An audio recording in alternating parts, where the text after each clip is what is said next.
हरे कृष्णा। आज की इस क्लास में सभी भक्तों का स्वागत है। कल हम श्रवण कर रहे थे भगवान के रास नृत्य के बारे में, जिसमें बताया गया है कि ब्रह्मरात्रे उपावर्ते वासुदेव अनुमोदिता अनिच्छन्त वययु गोप्य स्वग्रहान भगवत प्रिया। जब ब्रह्मा की एक पूरी रात बीत गई तो कृष्ण ने गोपियों को अपने अपने अपने घरों में लौट जाने की सलाह दी। यद्यपि वे ऐसा नहीं करना चाह रही थी, तो भी भगवान की इन प्रेयसियों ने उनके आदेश का पालन किया। तो कल हमने श्रवण किया था कि मानवीय गणना के अनुसार 1000 युग मिलाकर ब्रह्मा के एक दिन के बराबर होते हैं और रात्रि भी उतनी बड़ी होती है। अतः जब भगवान कृष्ण ने अपना रास नृत्य किया तो 12 घंटे की एक ही रात में 1000 युग प्रवेश हो गए। श्री विश्वनाथ चक्रवर्ती ठाकुर की इस अकल्पनीय काल की तुलना इस तथ्य से करते हैं कि पृथ्वी पर वृंदावन के चारों लगभग 40 मील में अनेक ब्रह्मांड समा सकते हैं। या कोई विचार कर सकते हैं कि माता यशोदा बालक कृष्ण की एक छोटी सी कमर अनेक रस्सियों से भी नहीं बांध पाई। ये सब आध्यात्मिक लीला है।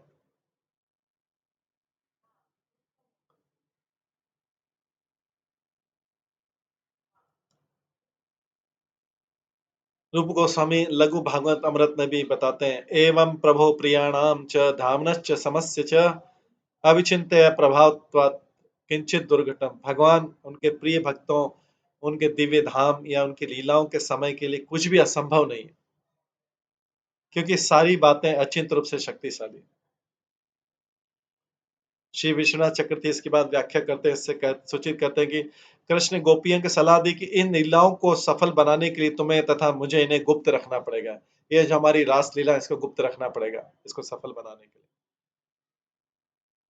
लिए। वसुदेव शब्द जो कि कृष्ण का नाम है, भगवान कृष्ण के स्वांश का भी सूचक, जो चेतना के मुख्य अधिष्ठाता करता है। तो वसुदेव जो है,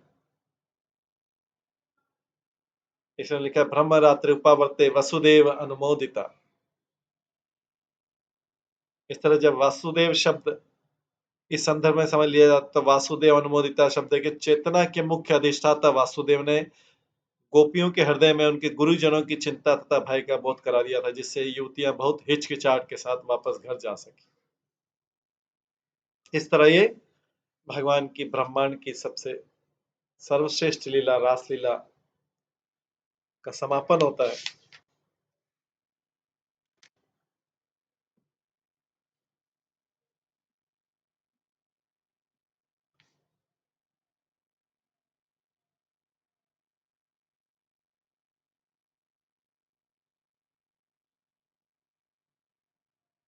ये पंच योजन विस्तारित वृंदावन के एक ही स्थान में 50 कोटि योजन का परिमाण का ब्रह्मांड भी प्रविष्ट हुआ, तो ब्रह्मांड उसमें आ जाता है।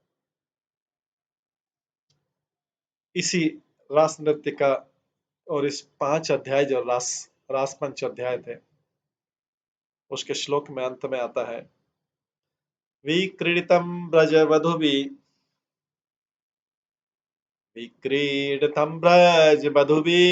च विष्णो श्रद्धान्वितः अनुशृणुयात् अथ वर्णयेत् य भक्तिं परां भगवती प्रतिलभ्य कामं रतरोगमशु अपि हनोति अचिरेण धीर। जो कोई वृंदावन की युवा गोपिकाओं के साथ, जो कोई भी व्यक्ति वृंदावन की युवा गोपिकाओं के साथ भगवान की क्रीड़ाओं को श्रद्धापूर्वक सुनता है, जो कोई भी वृंदावन की युवा गोपिकाओं के साथ भगवान की क्रीड़ाओं को श्रद्धापूर्वक सुनता है, उसका वर्णन करता है, वो भगवान की शुद्धि प्राप्त करेगा। तो भगवान की रासलीला का फल क्या है? जो कोई भगवान की युवा गोपिकाओं के साथ भगवान की क्रीड़ाओं को श्रद्धापूर्वक सुनता है या उनका वर्णन करता है, भगवान की शुद्ध भक्ति प्राप्त करेगा। इस तरह वो शीघ्र धीर बन जाएगा और हृदय रोग रूपी काम वासना को जीत लेगा।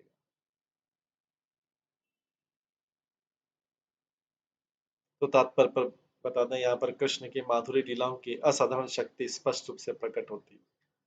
गुणात्मक दृष्टि से भगवान की आध्यात्मिक प्रेममय लीलाएं भौतिक वासनाओं व्यापारों से सर्वथा विपरीत होती है। यहाँ तक कि भगवान की लीलाओं का के श्रवण मात्र से भक्त काम इच्छा पर विजय प्राप्त कर लेता है। भगवान की लीलाओं के श्रवण मात्र से ही भक्त काम इच्छा पर विजय प्राप्त कर लेता है। अश्लील साहित्य पढ़ने या भौतिक प्रेम आलाप सुनने से हमारी काम इच्छा विनष्ट नहीं होती, अपितु बढ़ती है। किंतु भगवान के माधुर्य व्यापारों के विषय में सुनने या पढ़ने से इसका सर्वथा विपरीत प्रभाव पड़ता है, क्योंकि ये वे विपरीत प्रकार के और नितांत आध्यात्मिक होते हैं। अतः कृष्ण अपने अहेतु की कृपा से इस जगत में अपनी रासलीला प्रदर्शित करते हैं। यदि हम और इस कथा में अनुरक्त हो सके तो हमें आध्यात्मिक प्रेम का आनंद अनुभव होगा और हम विषय वासना का परित्याग कर देंगे, जो उस प्रेम का विकृत प्रतिबिंब है। भागवत गीता में कृष्ण ने बड़ी सुंदर ढंग से क्या परम दृष्टा निवर्तते, परब्रह्म का एक बार प्रत्यक्ष अनुभव हो जाने पर मनुष्य भौतिक आनंद की ओर मुंह नहीं करेगा।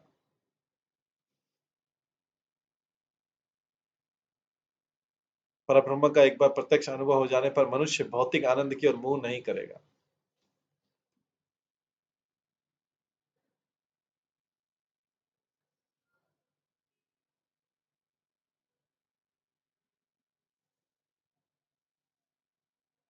जो धीर पुरुष ब्रज देवियों के साथ भगवान श्री कृष्ण के चिन्मय रास विलास का श्रद्धा के साथ बारंबार श्रवण या वर्णन करता है, उसे प्रथमतः भगवान के चरणों में पराभक्ति की प्राप्ति होती है। फिर वो बहुत शीघ्र ही जितेंद्रिय होकर अपने हृदय के रोग अर्थात लौकिक काम भाव से सर्वदा के लिए मुक्त हो जाता है।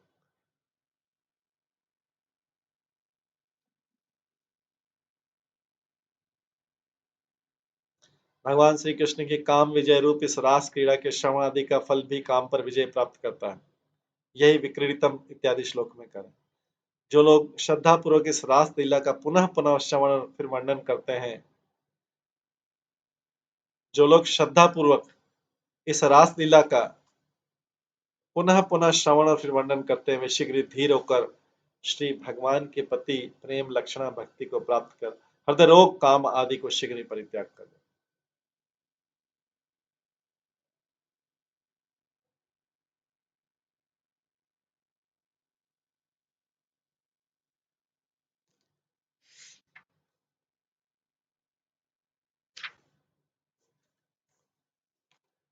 तदनंतर जिस प्रकार रासलीला सभी लीलाओं में श्रेष्ठ है,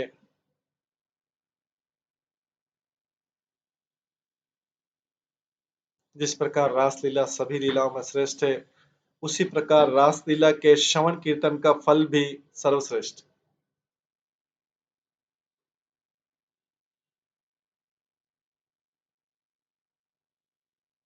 ऐसी रासलीला का श्रवण कीर्तन भी जब प्राकृत काम का विरोधी और श्री भगवत प्रेम को वहन करने वाला है, तब कैमुतिक न्याय के अनुसार सुखदेव गोस्वामी भी उस रासलीला की परम भक्ति फल रूपता को दिखलाकर पूर्व सिद्धांत को ही और भी उत्कर्ष युक्त कर रासलीला का वर्णन समाप्त कर रहे हैं तथा परम सुख के आवेश में इस रासलीला के भावी वक्ता और श्रोता सबको आशीर्वाद देते मानो उस लीला के श्रवण का स्वाभाविक फल विक्रीतम इत्यादि श्लोक में निर्देश कर। जो व्यक्ति श्रद्धालु होकर ब्रज बधुओं के साथ श्री कृष्ण की रास लीला का निरंतर श्रवण और अंतर वर्णन करेंगे, वे शीघ्र ही भगवान श्री कृष्ण की परा भक्ति प्राप्त कर हृदय काम को शीघ्र ही परित्याग करें।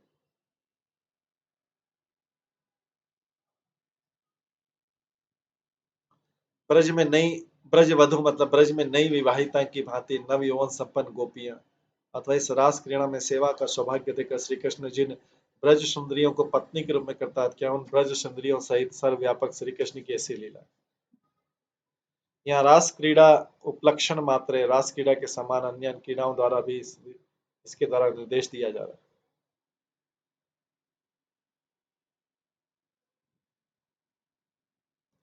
श्रद्धान्वित होकर परम विश्वास के साथ इसका श्रवण करना, इसके विपरीत अविश्वास करने से जो अपराध होगा, वैसा अविश्वास या अवज्ञा रूप अपराध की निवृत्ति के लिए और श्रवण की निरंतरता के लिए श्रद्धान्वित शब्द का प्रयोग किया।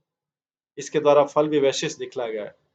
अतः इस रास लीला लक्षण विशिष्ट लीला के निरंतर श्रवण करने के बाद स्वयं इसका वर्णन या उपलक्षण मात्र है। अतः श्रवण वर्णन स्मरण, अनुमोदन आदि सभी को समझना होगा।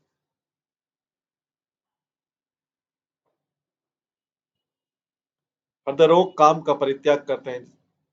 गोपियों के अनुसार सर्वोत्तम जाति प्रेम लक्षणा भक्ति को नित्य नवीन भाव से प्रतिक्षण प्राप्त कर हृदयरोग काम को शीघ्र ही त्याग करते हैं। भगवत विषय काम का नहीं, क्योंकि भगवत विषय काम परम प्रेम के होने के कारण वो हृदयरोग के काम के विपरीत।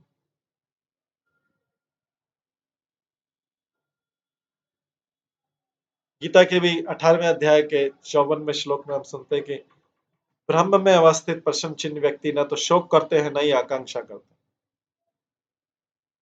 वे सभी भूतों में समदर्शी होकर प्रेम लक्षण युक्त मेरी भक्ति प्राप्त करते हैं। श्री गीता के इस वाक्य के अनुसार हृदरोग विनाश के उपरांत ही पराभक्ति प्राप्त होती है, किंतु प्रस्तुत प्रसंग के अनुसार हृदरोग के विनाश के लिए पहले ही परमा भक्ति प्राप्त होती है। इसलिए इस रास क्रीड़ा का श्रवण रूप से साधन समस्त साधनों की अपेक्षा बलवान है।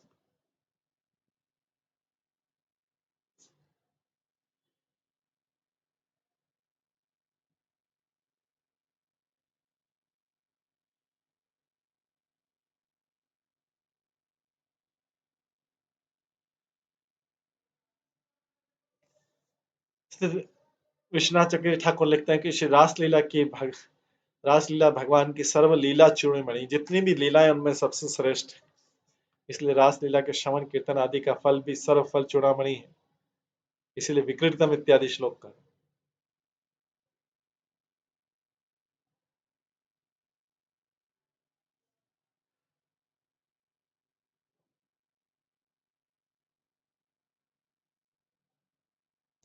इस रासलीला के श्रवण कीर्तन का ऐसा प्रभाव है जिसके फल से श्रद्धावान साधकों के हृदय में काम का नाश और प्रेम लाभ के साथ ही संगठित होने पर भी प्रेम का प्रभाव ही पहले प्रकाशित हुआ। इसलिए कहा गया इस लीला के श्रवण कीर्तन के फल से पहले श्री भगवान के चरण में प्रेम प्राप्त होता है। उसके पश्चात साधक का चित्त काम वासना आदि मल से युक्त हो जाता है। इसका कारण है कि प्रेम ज्ञान और योग आदि की भांति दुर्बल नहीं, परंतु परम स्वतंत्र प्रभावशाली है। इसके द्वारा हृदय के रोग रूप काम से भागवत विषय काम का भेद दिखलाया गया। हृदय का जो भौतिक काम है वो अलग है, और भगवत विषय काम मतलब गोपियों में भगवत विषय काम भगवान के संबंधित काम था, उनको प्राप्त करने की इच्छा थी।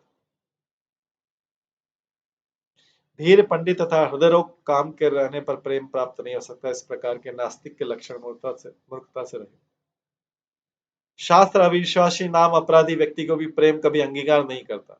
इस प्रकार शास्त्र विश्वासी की ही श्रीदास आदि लीला कथाओं के श्रवण में श्रद्धा उदित होती है, और वैसी श्रद्धा से युक्त व्यक्ति के हृदय में इन लीला कथाओं के श्रवण के फल से प्रेम का प्रभाव पहले प्रकाशित होकर समस्त प्रकार का काम रोग जड़ सहित विनष्ट हो जाता है। श्री कृष्ण को अत्यधिक रूप में वशीभूत करने में परम समर्थ, जिन्हें लक्ष्मी देवी भी प्राप्त नहीं कर सकी, प्रेम की हंसी की भांति जयशीलों की मुकुटमणि वही रासलीला विराजमान शोभायमान हो। श्री ब्रज गोपियों के अनुगत्य के बिना अर्थात उनके द्वारा दिखलाए गए रस मार्ग के अतिरिक्त शास्त्र बुद्धि विवेक संपन्न व्यक्तियों के लिए इस रासलीला में प्रवेश करना अत्यंत कठिन है। इस प्रकार से रासलीला का ये 33वां अध्याय यहीं पे समाप्त होता है। और जो रास पंचो अध्याय जो 5 थे 29, इसी 10वें स्कंद का 29, 30, 31, 32, 33 5 अध्याय जो है, इन पांचों अध्यायों को यहाँ पे विराम देते हैं। इसके बाद भगवान की दूसरी लीलाएं शुरू होंगी, अध्याय 34 से 34। अध्याय 34 में अलग विषय है। इसमें है नंद महाराज की रक्षा तथा शंख चूर्ण का वध। ये जो है 34वें अध्याय में आता है। अध्याय 34 शुरू करते हैं। श्री शुकवाच एकदा देव यात्रायां गोपाला जात कौतुका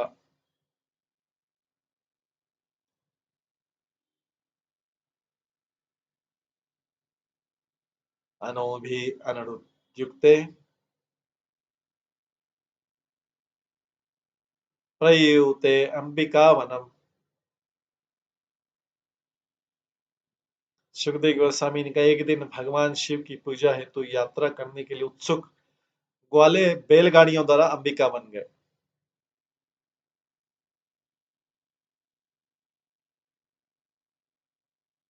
एकदा देव यात्रा में, एक दिन भगवान शिव की पूजा हेतु ग्वाल वालों ने सोचा भगवान शिव की पूजा के लिए आज जाते हैं, उत्सुक करने के लिए ग्वाले बैलगाड़ियों द्वारा अंबिका बन गए। तो जीव गोस्वामी के अनुसार एकदा शब्द मतलब शिवरात्रि का सूचक है, एक दिन मतलब शिवरात्रि के दिन। वे भी उल्लेख करते हैं कि अंबिका वन गुजरात प्रांत में सिद्धपुर शहर के निकट।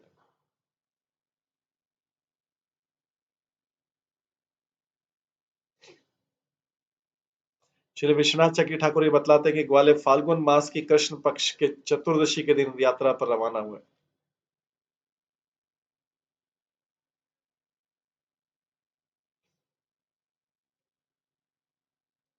ये प्रमाण प्रस्तुत करते हैं कि अंबिका वन मथुरा से उत्तर पश्चिम दिशा में सरस्वती नदी के किनारे स्थित है। अंबिका वन इसलिए विख्यात है क्योंकि इसमें श्री शिव तथा उनकी पत्नी देवी उमा के अर्ची विग्रह।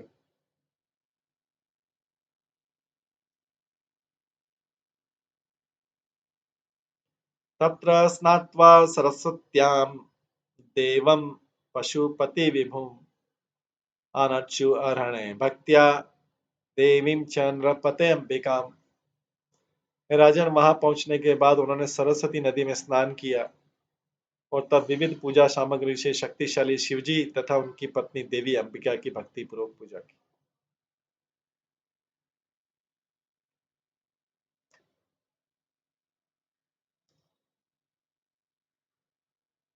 गावो हिरण्यम मांसासी मधु मधु अन्नम मादता ब्राह्मणेभ्य ददु सर्वे देवो न प्रियतामिति।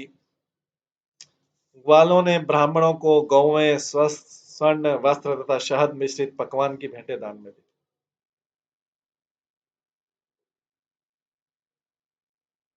ग्वालों ने ब्राह्मणों को गौवें स्वर्ण वस्त्र तथा शहद मिश्रित पकवान की भेंटें दान में दी। वहां जाकर अंबिका में तत्पश्चात उन्होंने प्रार्थना की, प्रभु हम पर आप प्रसन्न हो। शिवजी से प्रार्थना की।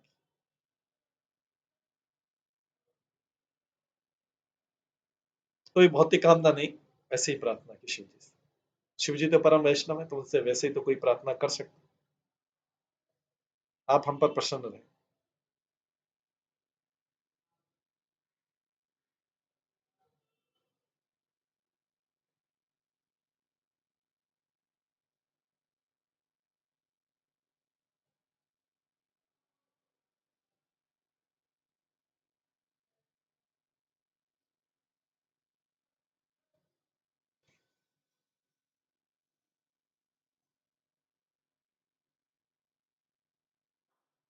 उषु सरस्वती तीरे जलम प्राश्यत व्रता रजनीम ताम महाभागा नंद सुनंदादय।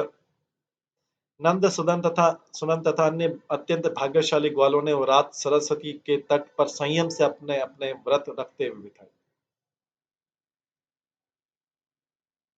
उन्होंने केवल जल ग्रहण किया और उपवास रखा।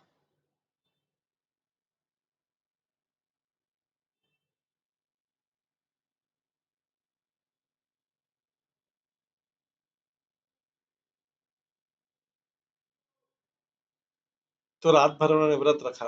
उन्होंने केवल जल ग्रहण किया, उपवास रखा।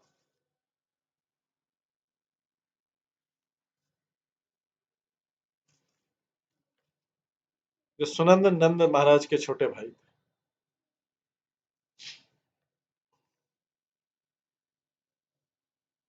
तो अंबिका की, शिवजी और अंबिका की पूजा की। उसके बाद ब्राह्मणों को गौएं स्वर्ण वस्त्र और शहद मिश्रित पकवान की भेंटें दान में दी।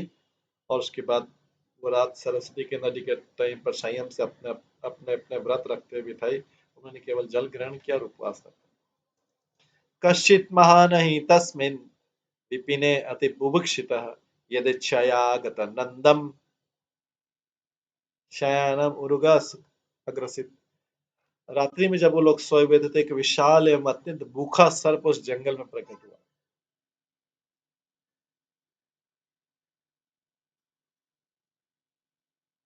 रात में एक विशाल एवं अत्यंत भूखा सर्प उस जंगल में प्रकट हुआ। वह सोए हुए नंद महाराज के निकट अपने पेट के बल सरकता हुआ गया और उन्हें निगलने लगा।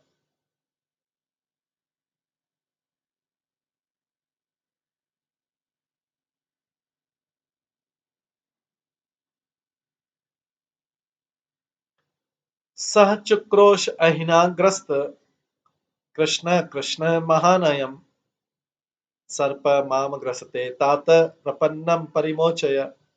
सांप के चंगुल में फंसे नंद महाराज चिल्लाए। सांप के चंगुल में फंसे नंद महाराज चिल्लाए, कृष्ण, बेटे कृष्ण, ये विशाल सर्प मुझे निगलने जा रहा है। मैं तो तुम्हारा शरणागत हूं, तो मुझे बचाओ।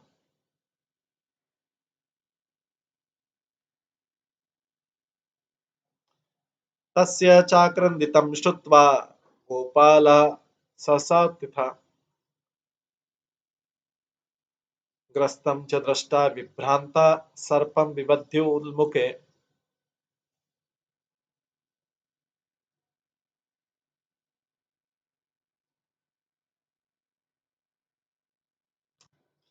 जब ग्वालों ने नंद की चीखें सुनी तो वे तुरंत उठ गए और उन्होंने देखा कि नंद को तो सर्प निगले जा रहा है। अत्यंत विचलित होकर उन्हें जलती मशालों से सर्प को पीटा। अलाते दह्यमानपि न नमोच्चतम उरगम तमस्पदाभ्येत्य भगवान सात्वताम पति। लुकाठों से जलाए जाने पर भी, मशालों से जलाए जाने पर भी उस सांप ने नंद महाराज को नहीं छोड़ा। अजगर था, बड़ा सांप। तब भक्त के स्वामी कृष्ण, भगवान कृष्ण उस स्थान पर आए और उन्होंने उस सांप को अपने पांव से छुआ, स्पर्श किया। सवे भगवता श्रीमत् पादस्पर्श हता शुभ भेजे सर्प वपुहित्वा रूपम विद्याधरार्चितम। भगवान के दिव्य चरण का स्पर्श पाते ही सर्प के सारे पाप विनष्ट हो गए।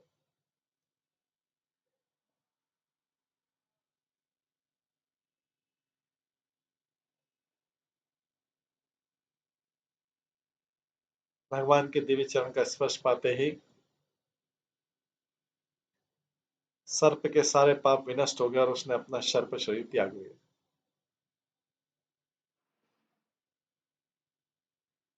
वो पूज्य विद्याधर के रूप में प्रकट हुआ।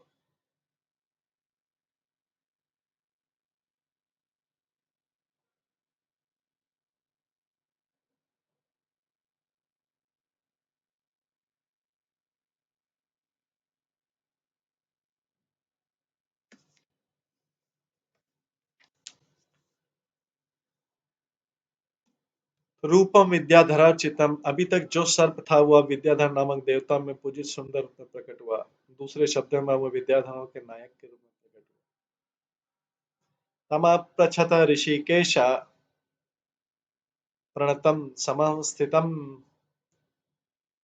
दीप्यमानेन वपुषा पुरुषम हेममालिनम।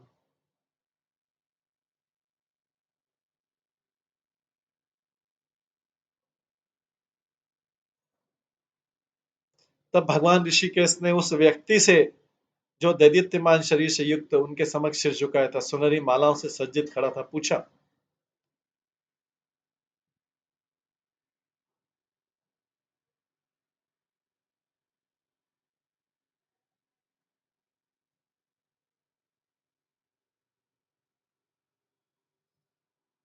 तात्पर्य वो देवता बोलने वाला था और भगवान सबका ध्यान उसके शब्दों की ओर आकर्षित करना चाहता। इसलिए भगवान ने स्वयं उस पूज्य विद्याधर से पूछा जो उनके समक्ष अपना सिर झुकाए खड़ा।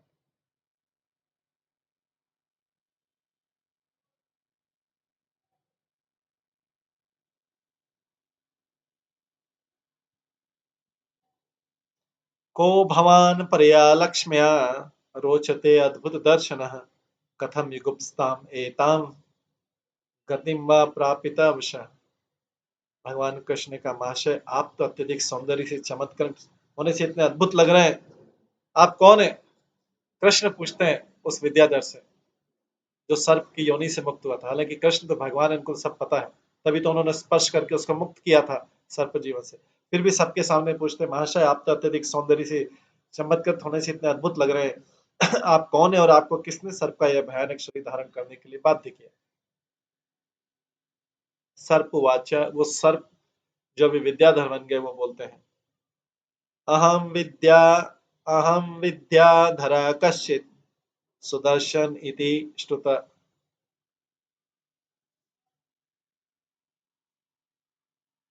श्रिया स्वरूप संपत्त्या विमानेन आचरन् दिशः ऋषिन् विरूपाङ्गिरस प्रहसं रूपदर्पितः ते मां प्रापित योनिं प्रलब्धे स्वेन पापमना। सर्प ने उत्तर दिया, मैं सुदर्शन नामक विख्यात विद्याधर हूँ। मैं अत्यंत संपत्तिवान तथा सुंदर था और अपने विमान में चढ़कर सभी दिशाओं में मुक्त विचरण करता था। एक बार मैंने अंगिरा मुनि की परंपरा के कुछ ऋषियों को देखा। मैंने अपने सौंदर्य से गर्वित होकर मैंने उनका मजाक उड़ाया और मेरे पाप के कारण उन्होंने मुझे निम्न योनि धारण करने के लिए बाध्य कर दिया।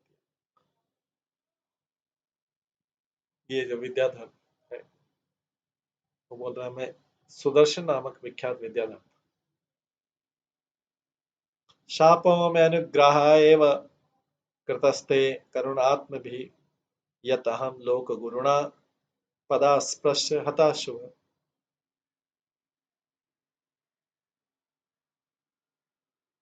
वास्तव में मेरे लाभ के लिए उन दयालु ऋषियों ने मुझे शाप दिया, क्योंकि अब मैं समस्त लोगों के परम दिव्य गुरु के पांव द्वारा स्पर्श किया जा चुका हूँ। क्योंकि अब मैं भगवान के द्वारा स्पर्श किया चुका था, इस सारे अशुभों से मुक्त हो चुका हूँ।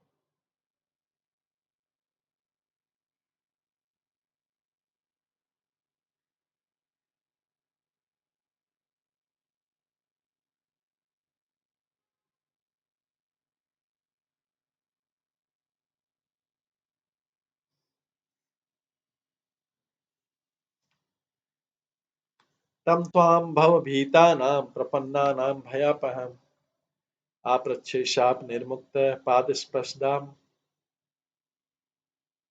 पादस्पर्शात् अमीमहन्।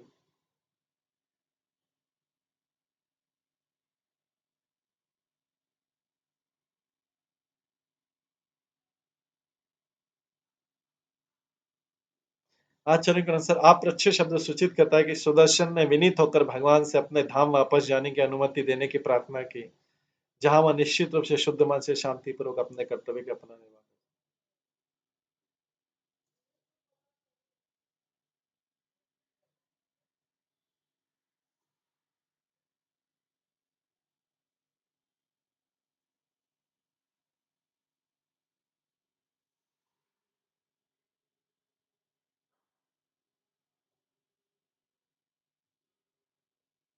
प्रपन्नोऽस्मि महायोगिन महापुरुष सत्पते अनुजानीहि माम देव सर्वलोक ईश्वरेश्वर।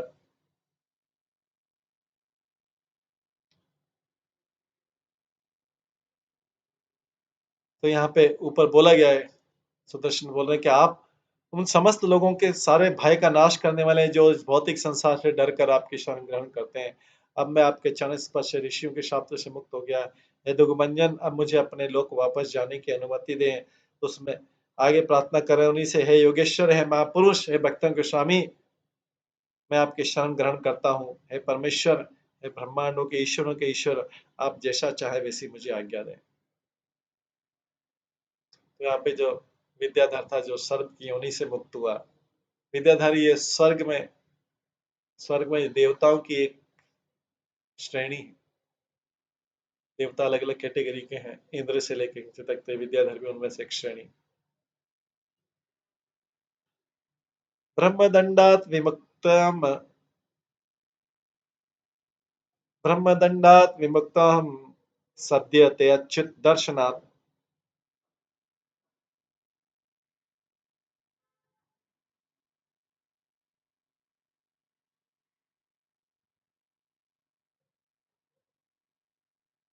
यतनाम ग्रहण अखिलान श्रोतुन आत्मानम एव च सद्य पुनाति किं भूय तस्य तस्य स्पष्ट पदाहिते।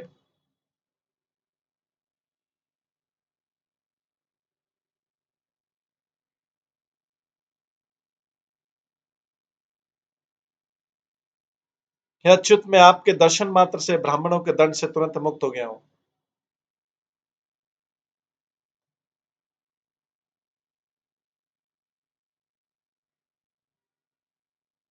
हे अच्युत, मैं आपके दर्शन मात्र से ब्राह्मणों के दंड से तुरंत मुक्त हो गया हूँ।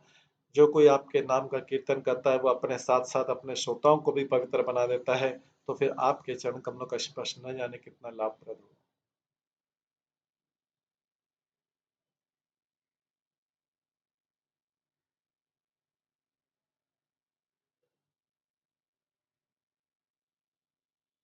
आगे इति अनुज्ञापदार्शाहम परिक्रम अभिवंद्य च सुदर्शन दिवम यातः कृच्छात नंद च मोचित।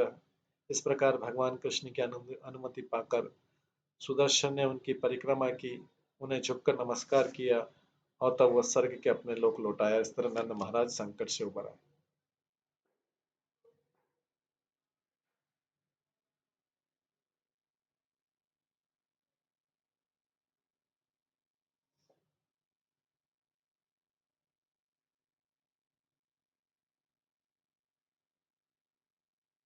ज्ञापदार्शाहम परिक्रम अभिवंदन च सुदर्शन दिवम यात कृच्छात नंद च मोचित। इस प्रकार भगवान कृष्ण की अनुमति पाकर सुदर्शन ने उनकी परिक्रमा की, उन्हें झुककर नमस्कार किया, वो तब उस स्वर्ग के अपने लोक लौट आए। इस तरह नंद महाराज संकट से उबर आए।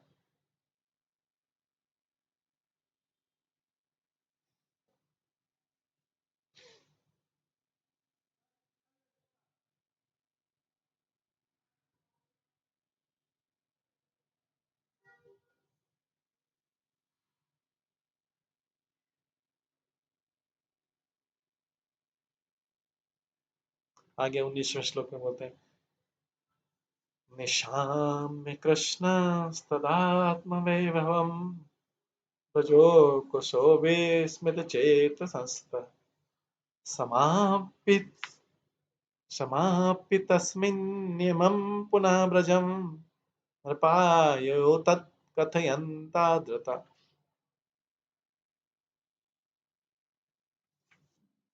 कृष्ण की असीम शक्ति देखकर ब्रजवासी चकित रह गए। हे राजन, तब उन्होंने भगवान शिव की पूजा संपन्न की और रास्ते में कृष्ण के शक्तिशाली कार्यों का आदरपूर्वक वर्णन करते हुए वे सभी ब्रज लौट आए। तो इस तरह से वो सुदर्शन विद्याधर ने भगवान कृष्ण की प्रार्थना की, उनकी परिक्रमा की और झुककर नमस्कार किया और स्वर्गलोक लौट गया। और नंद महाराज का इस प्रकार से संकट खत्म हो गया। और सब कृष्ण की ऐसी शक्ति देखकर सारे ब्रजवासी चकित थे कि अरे, ये देवता देवता ने कृष्ण को प्रणाम किया, उसकी प्रार्थना की और उसके बाद उनको परिक्रमा करके गए। बहुत चकित आश्चर्यजनक थे।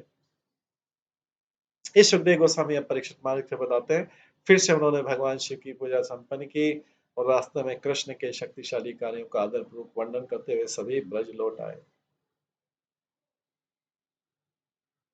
आगे बोलते, कदाचित अथ गोविंद रामश्च अद्भुत विक्रम विजहरत वने रात्र्यां मध्ये गोव्रजयोषिताम्। एक बार अद्भुत कौशल दिखाने वाले भगवान ने गोविंद तथा राम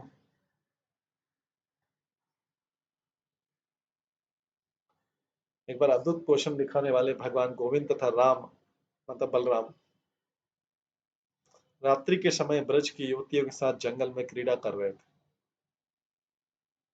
ये नवीन लीला है, वो रासलीला नहीं, ये नई वाली लीला है। ये वो होलिका का पूर्णिमा का दिन था जिसे गौर पूर्णिमा भी कहा जाता है।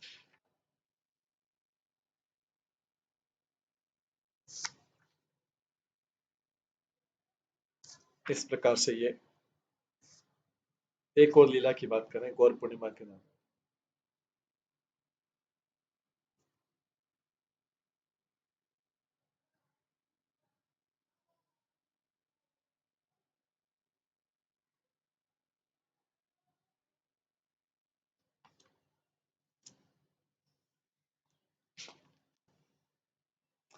इस चतुर्दशी से एक पूर्णिमा जो कृष्ण पक्ष की पूर्णिमा जो जो थी, शुक्ल पक्ष की पूर्णिमा पहले, फिर कृष्ण पक्ष की पूर्णिमा में फाल्गुनी पूर्णिमा थी। वो होली का पूर्णिमा दिन था, मतलब 15 दिन वहां रुके।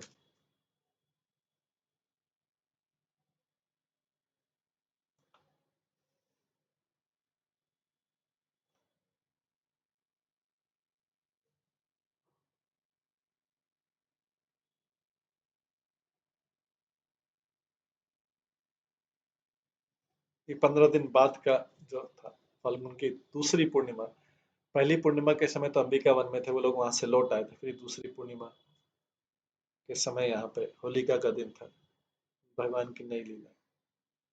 उपगीयमानो ललितम स्त्री जने बद्ध सोहृदे स्वलंकृत अनुलिप्तंगो स्त्रक बिनो विरजहम्बरो। कृष्ण तथा बलराम फूलों की माला तथा स्वच्छ वस्त्र धारण किए हुए थे और उनके अंग प्रत्यंग उत्तम विधि से सजाए तथा लेपित किए गए थे। उनके स्नेह में बंदी स्त्रियों ने उनकी महिमा का मनोहर ढंग से गायन किया।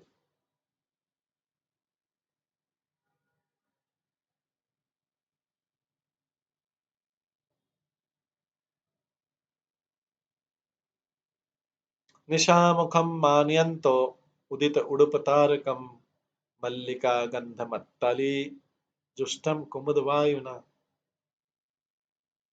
उन दोनों ने रात्रि के आगमन की प्रशंसा की, जिसका संकेत चंद्रमा तथा तारों के उदित होने, कमल की गंध से युक्त मंद वायु तथा चमेली के फूलों की सुगंध से मत्त भौरों से हो रहा था।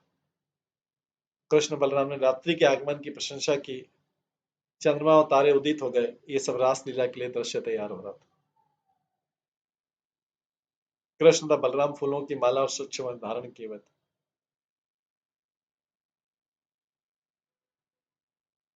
जगतो सर्वभूतानां मनःश्रवण मंगलम तो कल्पयन्तो युगपत स्वरमंडल मूर्छितम। कृष्ण तथा बलराम ने एक साथ आरोह अवरोह की सभी ध्वनियों से युक्त राग आलाप किया। ऐसा राग जो ऊपर की तरफ जा रहा है, फिर नीचे की तरफ आ रहा है, फिर ऊपर की तरफ जा रहा है, फिर नीचे की तरफ। उनके गायन से सारे जीवों के कानों तथा मन को सुख प्राप्त हुआ।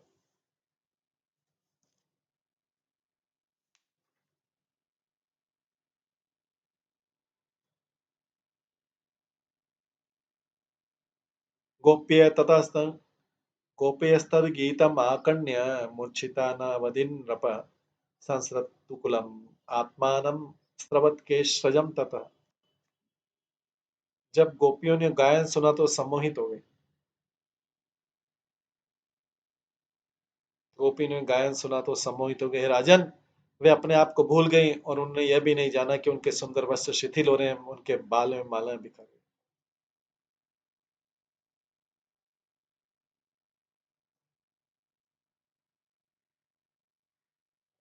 एवं विक्लितो स्वैरम गायतो संप्रतम बत शंख चूर्ण इति ख्यात धनाद अनुचर अभ्यगात। जब भगवान कृष्ण तथा भगवान बलराम स्वेच्छापूर्वक क्रीड़ा कर रहे थे और गाते मतवाले हो रहे थे, तभी कुबेर का शंखचूर्ण नामक एक दास वहां आया।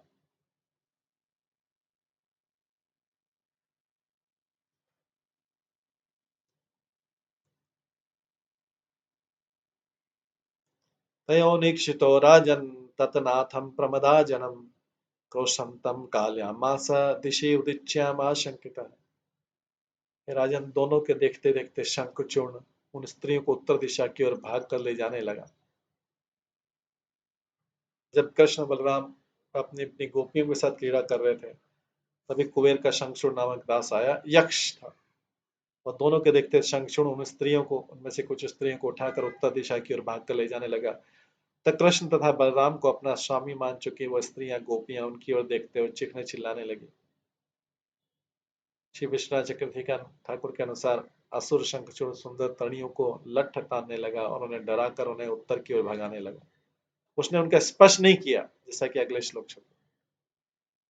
क्रोशंतम कृष्ण रामैति विलोक्य स्वपरिग्रहं यथा गादस्युना ग्रस्ता भ्रातरो अन्वधाव। अपने भक्तों को कृष्ण और राम कहकर चिल्लाते हुए सुनकर तथा यह देखकर कि वे चोरों द्वारा गौओं की तरह चुराई जा रही है, कृष्ण तथा बलराम उस असुर के पीछे दौड़ने लगे।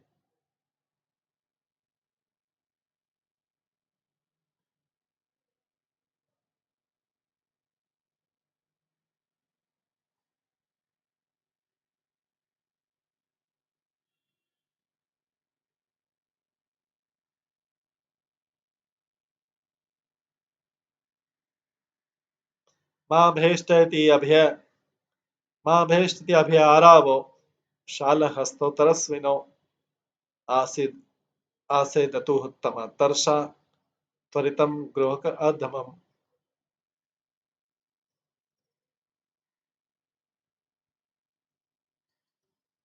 भगवान ने उत्तर में पुकारा, डरना मत।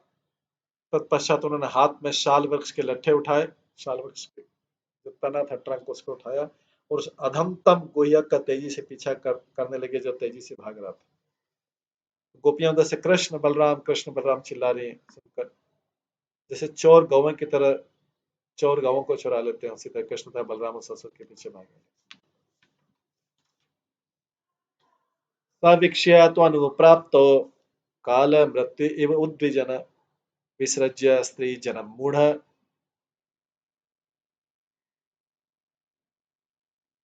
प्राद्रवत जीवितच्छय। तब शंखचूड़ ने इन दोनों को साक्षात काल तथा मृत्यु की तरह अपनी ओर आते देखा तो उद्विग्न उठा।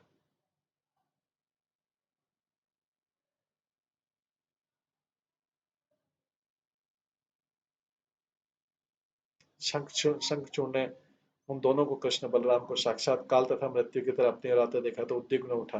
वह भ्रमित होकर स्त्रियों को छोड़कर अपनी जान बचाकर भागे।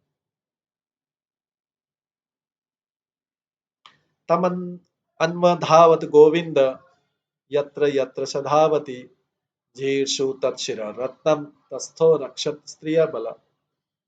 भगवान गोविंद उस असुर के सिर की मणि को निकालने के लिए उत्सुक होकर जहां दौड़ रहा था उसका पीछा किया। इस बीच बलराम जी स्त्रियों की रक्षा करने के लिए उनके साथ रह गए। बलराम जी इधर गोपी की रक्षा करने, कृष्ण भाग भाग के शंख चूर्ण उसके सिर में मणि थी उसको निकालने के लिए पूछा कर। श्री विश्वनाथ चक्री ठाकुर बताते हैं कि भगाए जाने के कारण स्त्रियां थक गई थी, गोपियां जी जब वे विश्राम करने लगी तो भगवान बलराम उनकी रक्षा करने लगे और उन्हें अश्योरेंस देने लगे, उनको आश्वासन देने लगे। इसी बीच भगवान कृष्ण असुर का पीछा करते रहे।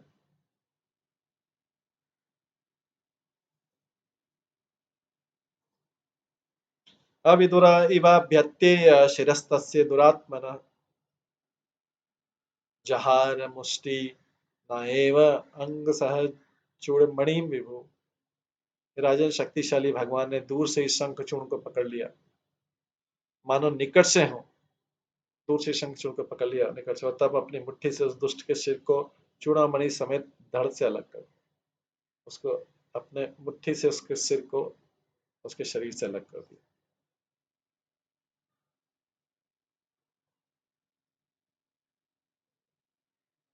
शंखचूडं निहत्येवं मणिम् आदाय भास्वरम् अग्रजाय अददात् प्रीत्या पश्यन्तीनां च योषिताम्।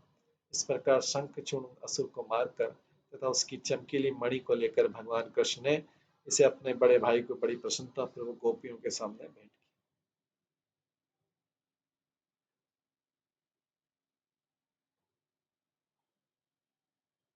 विभिन्न गोपियों ने शायद सोचा कि गोविंद उनमें से किसी एक को वो मणि दे देंगे, किंतु उनके बीच होड़ रखने के लिए श्री कृष्ण ने प्रसन्नता पूर्वक अपने बड़े बड़े भाई बलराम को मणि दे दी। इस प्रकार से नंद महाराज की रक्षा तथा शंखचूड़ का वध हुआ। ये बीच में वर्णन आता है। इसके बाद अध्याय 35 35 अध्याय 35 का नाम है कृष्ण के वन विहार के समय गोपियों द्वारा कृष्ण का गायन। इस अध्याय में गोपियों के गीत है जिन्हें वे कृष्ण के प्रति अपना विरह भाव व्यक्त करने के लिए तब गाती थी जब दिन के समय कृष्ण जंगल चले जाते। ये जो अभी हम गीत सुनेंगे ये डेली गाती थी जब कृष्ण जंगल में चले जाते। ज्यों ही जो कृष्ण से गोपियों का विरह भाव तीव्र होता है तो उनके नाम रूप गुण लीलाएं उनके हृदयों में एक साथ प्रकट होती थी। इस प्रकार वे कृष्ण का सौंदर्य सबों को मन के मिलकर गाती थी कि कृष्ण का सौंदर्य सबों के मनों को आकर्ष करने वाला। ये हम इस 35वें अध्याय में श्रवण करेंगे।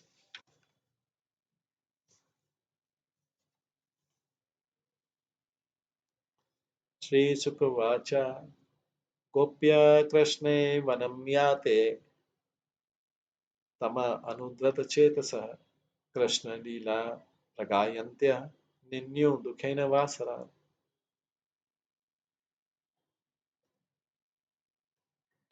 सुखदेव गोस्वामी कहते हैं, जब भी कृष्ण वन को जाते थे तो गोपियों के मन उन्हीं के पीछे भाग जाते थे।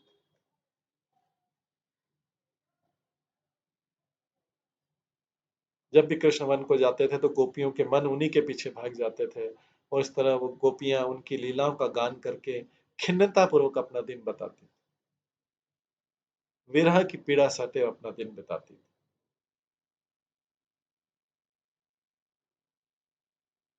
तात्पर्य में, यद्यपि गोपियां रात्रि के समय रास नृत्य में कृष्ण के प्रत्यक्ष संग का आनंद लेती थी, किंतु दिन में कृष्ण अपना सामान्य कार्य करने में, जंगल में गौएं चराने में लगे रहते थे। उस समय गोपियों के मन उनके साथ चले जाते थे, किंतु उन बेचारी गोपियों को गांव में रहकर अपने गृह कार्य करने पड़ते थे। इस प्रकार विरह की पीड़ा सहते हुए कृष्ण की दिव्य लीलाओं का गायन करती रहती थी। श्री गोप्योचो, गोपियां बोलती हैं,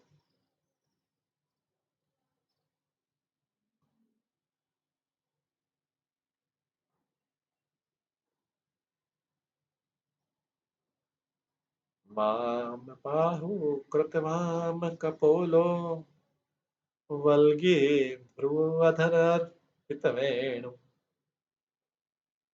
वाम बाहु कृतवाम कपोला वल्गी भ्रुवधर पितवेणु। कोमङ्गुलिभिः आश्रितमार्गं गोप्यैरति यत्र मुकुन्द। व्योम्यानवनिता ससिद्धे विस्मिता तत् उपधारिसलज्जा। काममार्गं समर्पेच्चित्ता कश्मलं ययौ अपस्मृत निव्य। गोपियों ने कहा, जब मुकुंद अपनी होठों पर रखी बांसुरी के छेदों को अपनी सुकुमार उंगलियों से बंद करके उसे बजाते, जब मुकुंद अपने होठों पर रखी बांसुरी के छेदों को अपनी सुकुमार उंगलियों से बंद करके उसे बजाते, तो वे अपने बाएं गाल की अपनी बाईं बाह पर रखकर, बाएं गाल को अपनी बाईं बाह पर रखकर और अपने भावों को नचाने लगते थे। कृष्ण ऐसे बांसुरी बजाते थे, अपने बाएं गाल को बाईं बाह पर रख। उस समय आकाश में अपने पतियों अर्थात सिद्धों समेत विचरण कर रही सिद्ध पत्नियां चकित उठती थी। सिद्ध पत्नी को बहुत आश्चर्य होता। जब ये स्त्रियां वंशी की ध्वनि सुनती तो उनके मन जो है काम वासना में चलायमान उठते, और अपनी पीड़ा में उन्हें इसकी सुधि भी नहीं रह जाती कि उनकी कमरबंद शिथिल हो जाए।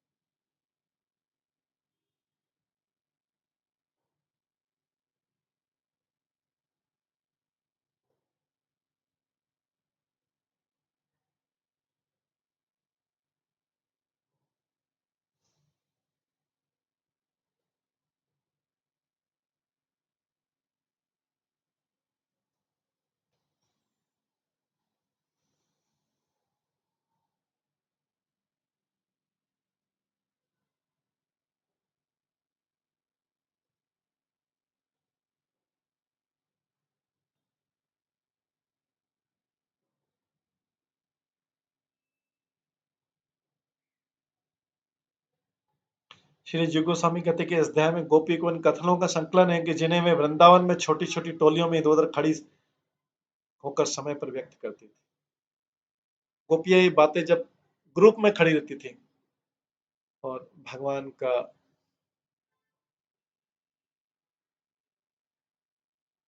इंतजार, भगवान की प्रतीक्षा कर रही थी, क्योंकि भगवान उस समय जंगल में गाय चराने गए।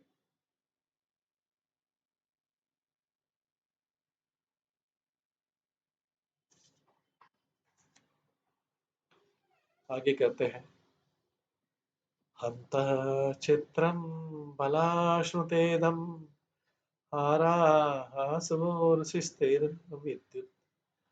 नन्दसुनरमय नन्दसुनरय मार्तजनानां नर्मदोयर्हि कुजित वेणु। नंद शुभ्रज पर शबरक गावो वेणु वाद्य हृत चेत सारा दंत दष्ट कौला धृत कर्णा निद्रेता लिखित चित्र निवास। हे बालों, दुखियों को आनंद देने वाला है नंद का बेटा,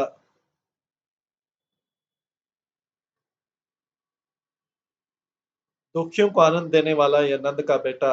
ये सब गोपियां आपस में विचार विमर्श करी जब कृष्ण जो है गाय चराने जाते थे।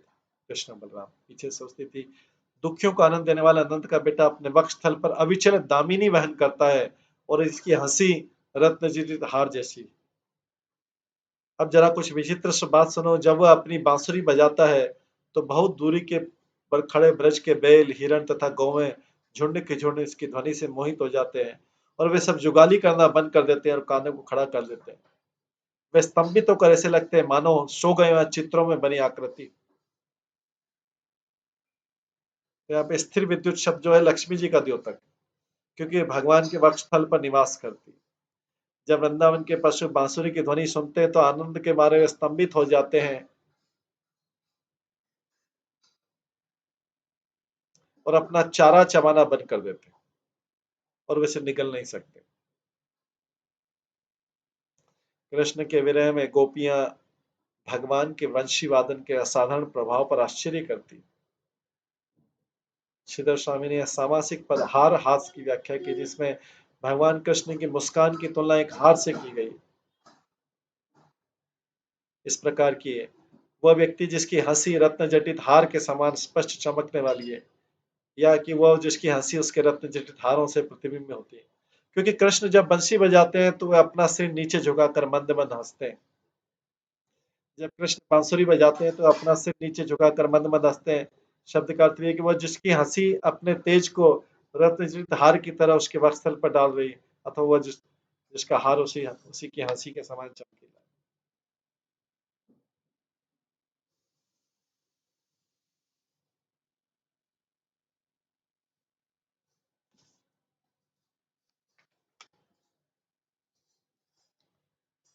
इसके बाद आगे बोलते हैं, बरहे स्तबक धातु पलाशे बद्ध मल्ल परिब्रह विडम्ब करहि चित्स बलालिस गोपे गा समायति यत्र मुकुंद तरहि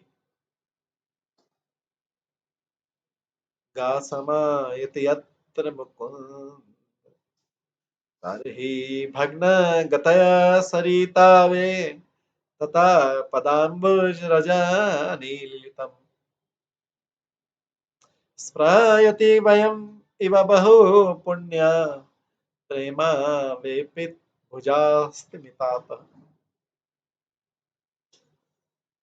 एक गोपियां आपस में बात कर रही है, एक गोपी दूसरे से बोलती है, हे प्रिय गोपी, कभी कभी कृष्ण अपने को पत्तियों, मोर पंखों तथा रंगीज खनिजों से सजाकर पहलवान का वेश बनाते हैं। तत्पश्चात वे बलराम तथा ग्वाल बालों के साथ बैठकर गौओं को बुलाने के लिए अपनी बांसुरी बजाते हैं।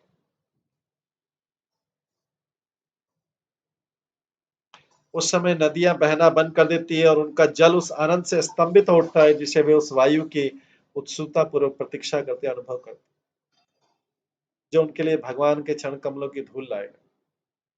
किंतु हमारी तरह नदियां अधिक पवित्र नहीं है, अतः प्रेमवश कांपते हुए बाहों से उनकी प्रतीक्षा कर रहे। ये गोपी आपस में बात कर रही है कृष्ण के बारे में, सुंदरता के बारे में। नदियां उस समय जब कृष्ण बांसुरी बजाते नदियां बहना बंद कर देती है, उनका जल जल स्तंभित हो जाता है जिसे वो उस वायु की उत्सुकता पर वो प्रतीक्षा करते अनुभव करती है, जो उनके लिए भगवान के चरण कमलों की धूल लाएगा। नदियां इसलिए करती है कि जो वायु जो है उनके पास, नदियों में जब वायु जाएगी भगवान के चरण कमलों की धूल लाएगी। किंतु हमारी तरह नदियां अधिक पवित्र नहीं है, अतः वे प्रेमवश कांपते हुए बाहों से उनकी प्रतीक्षा करती रहती। तो गोपियां अपनी तुलना नदियों से करें कि वो भी ज्यादा पवित्र नहीं, हम भी पवित्र नहीं, अतः प्रेमवश कांपते हुए बाहों से उनकी प्रतीक्षा करते। तात्पर्य यहाँ पर गोपियां कर रहे हैं कि कृष्ण की बांसुरी की ध्वनि नदी जैसी जड़ वस्तुओं को भी चैतन्य बना देती है।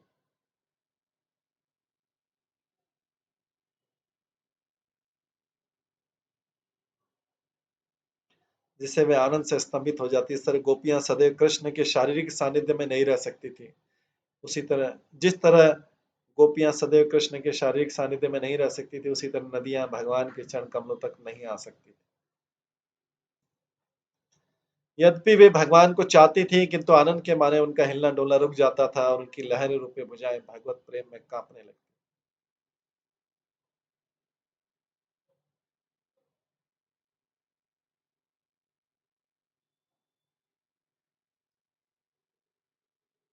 आगे बोलते हैं, अनुचरे समनुमणतीर्य अनुचरे समनुमण्डित वीर्या आदि पुरुष इव अचल इवाचल भूति वनचरो गिरि तटेषु चरन्ति वेणूनायतिकास यदा हि वनलतातरवात्मनि विष्णुं व्यञ्जन्तेव पुष्पफलाढ्या प्रणतभावितपा मधुधारा प्रेमाष्टतनवः बभ्रशु स्म दर्शनीय तिलक वनमाला दिव्य गंध तुलसी मधुमत्ते अलीकुले लघुगीतमभिष्टम् आद्रियनयर्हि सन्धित वेणु सरसि सारस हंस विहंगा चारु गीत हृत चेतसैत्य हरिमुपासते यत् चित्ता हन्त मिलित दृश धृतमोहन।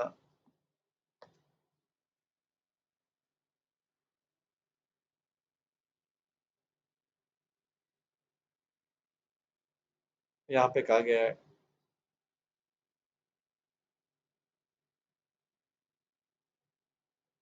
कृष्ण अपने सखाओं के साथ जंगल में घूमते फिरते हैं।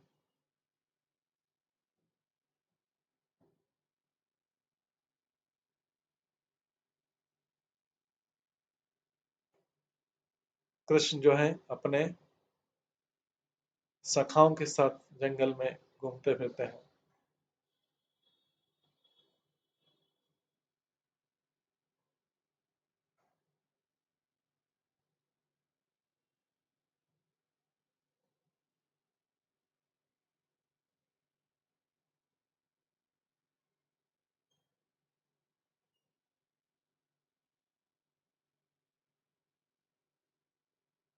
ये सखा उनके शानदार कार्यों का जोर शोर से यशगान करते हैं।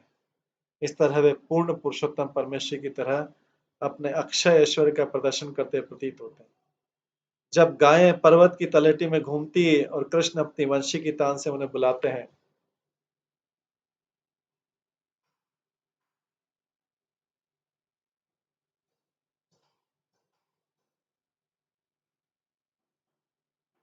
तो वृक्ष तथा जंगल की लताएं प्रत्युत्तर में फूलों तथा फलों से इतनी लज जाती है कि वे अपने हृदयों के भीतर भगवान विष्णु को प्रकट करनी प्रतीत होती है।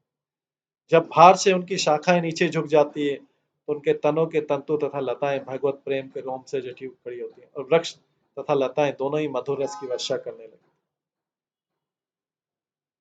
कृष्ण द्वारा पहनी गई माला के तुलसी के फूलों की मधु जैसी दिव्य गंध से उत्पन्न उन्मत्त भौरों के समूह उनके लिए उच्च स्वर से गुलजार करने लगते हैं और पुरुषों में सर्वाधिक सुंदर वो कृष्ण अपने अधरों पर अपनी वंशी रखकर उसे बजाकर उनके गीत की धन्यवाद सही प्रशंसा करते। तब मनोहरी वंशी गीत सारसों हंसों तथा झील में रहने वाले अन्य पक्षियों के चित्त को चुरा लेते।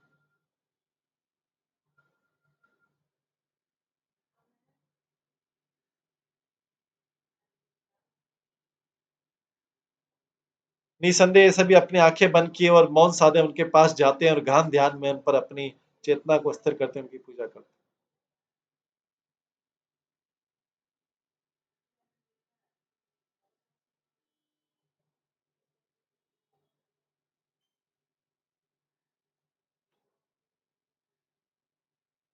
आत्मशील विश्वनाथ चक्री ठाकुर ने इन श्लोकों पर कई चमत्कारी टिप्पणियां की हैं। उन्होंने दृष्टांत दिया कि जिस तरह वैष्णवग्रस्त जो होता है, वैष्णव जन के निकट आ रही किसी संकीर्तन टोली को सुनते हैं तो वे आह्लादित होकर नमस्कार करते हैं, उसी तरह वृंदावन के वृक्षों तथा लताओं ने जब कृष्ण की वंशी सुनी तो आह्लादित उठे और उन्होंने अपनी शाखाओं तथा लताओं को नीचे झुका दिया।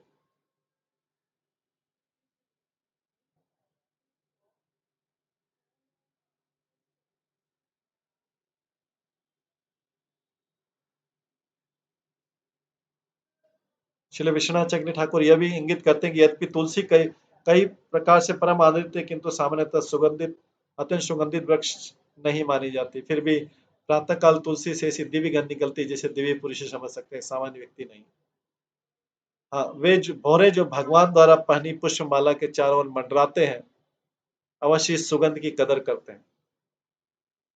श्री विश्वनाथ चक्रवर्ती ठाकुर भागवत से उदाहरण देते हैं कि बैकुंठ के सर्वाधिक पौधे तक तुलसी देवी की विशिष्टता की प्रशंसा करते हैं।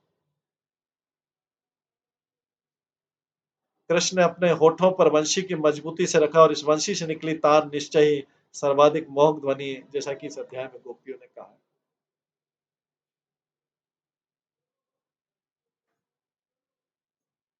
तो इस प्रकार से एक एक चीज की प्रशंसा हो रही है कि पहले तो कृष्ण अपने सखाओं के साथ जंगल में घूमते हैं।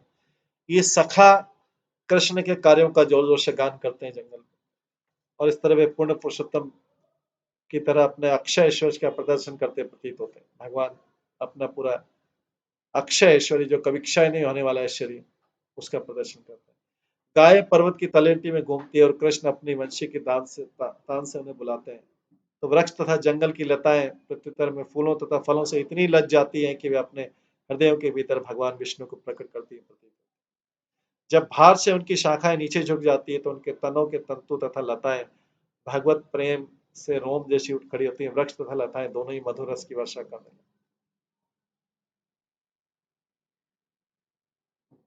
तो कृष्ण द्वारा पहनाई गई माला के तुलसी के फूलों की मधु जैसी दिव्य गंध से उन्मत्त भौरों के समूह उनके लिए उच्च स्वर से गुजार करने लगते हैं। तो बताया गया कि सामान्यतः तुलसी के वृक्ष बहुत सुगंधित नहीं रहते हैं, फिर भी प्रातःकाल तुलसी से ऐसी गंध निकलती प्रातःकाल की जिसे दिव्य पुरुष समझ पाते हैं। हर कोई तुलसी की गंध को समझ नहीं पाता।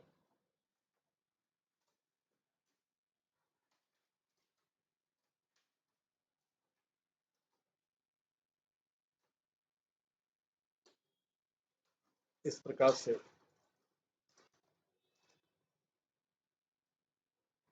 और जो तब जब मनोहारी वंशी गीत को सारस सुनते हैं, हंस सुनते हैं, झील में रहने वाले अन्य पक्षी भी सुनते हैं, उनके चित्त को भी चुरा लेती है वंशी ध्वनि। और निसंदेह सभी अपनी आंखें बंद किए और मौन साधे उनके पास जाते हैं और गहन ध्यान में उन पर अपनी चेतना को स्थिर करके उनकी पूजा। इस प्रकार से ये कृष्ण के वन विहार के समय कृष्ण की सामान्य लीला, जैसे जब कृष्ण वन में जाते हैं तब पीछे क्या होता है उसके बाद। अभी समय होने जा रहा है, इसको आज हम यहीं पे विराम देते हैं।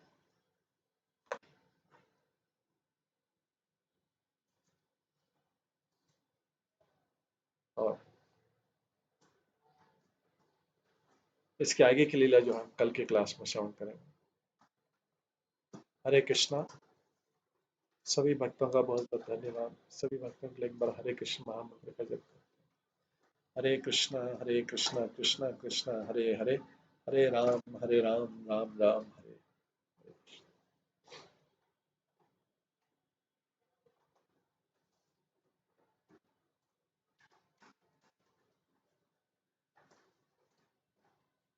श्री श्रीमद् भागवतम महापुराण की जय। श्रील प्रभुपाद की जय। सभी आचार्य गणों की जय। हरे कृष्ण।